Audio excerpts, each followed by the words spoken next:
Good evening and welcome to tonight's regional news.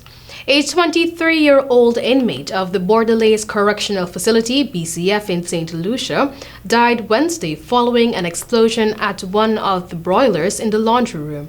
I quote, "The information received stated that an inmate had been injured as a result of an explosion. The individual, who was found lying face down on the floor, was pronounced dead by a medical practitioner," end of quote, said the communications officer at the St. Lucia Fire Service, Stacy Joseph. Media reports quoted prisoners as saying that an industrial steam iron exploded in the laundry room.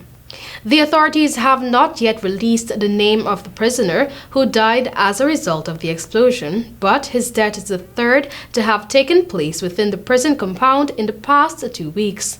A 21-year-old prisoner who was serving a sentence for stealing was stabbed to death last week, and a 45-year-old prisoner who was jailed for murder was found bloodied and unresponsive in his cell.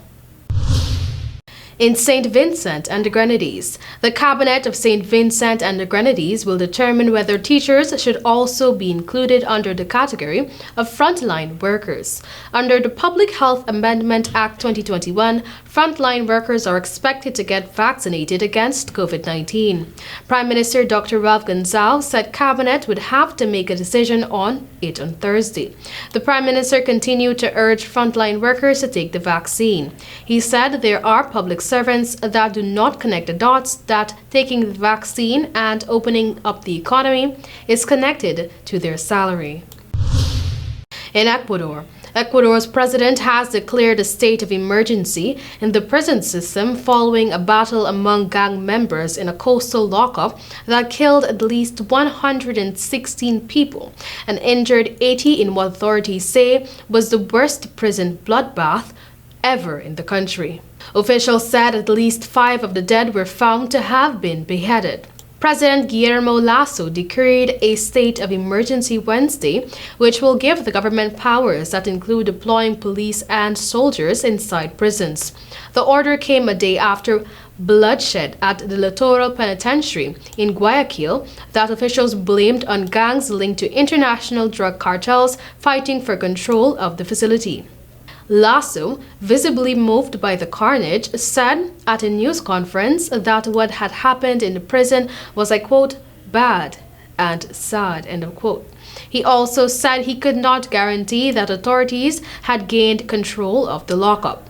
Images circulating on social media showed dozens of bodies in the prison's pavilions 9 and 10 and screens that looked like battlefields. The fighting was with firearms, knives, and bombs, officials said. Earlier, Regional Police Commander Fausto Buenano said that the bodies were being found in the prison's pipelines. Outside the prison morgue, the relatives of inmates wept, with some describing to reporters the cruelty with which their loved ones were killed, decapitated, and dismembered. And finally, the director of the Pan American Health Organization, PAHO, Dr. Carissa F. Etienne, Wednesday announced that the organization is in the process of ramping up the procurement of vaccines to treat the coronavirus pandemic.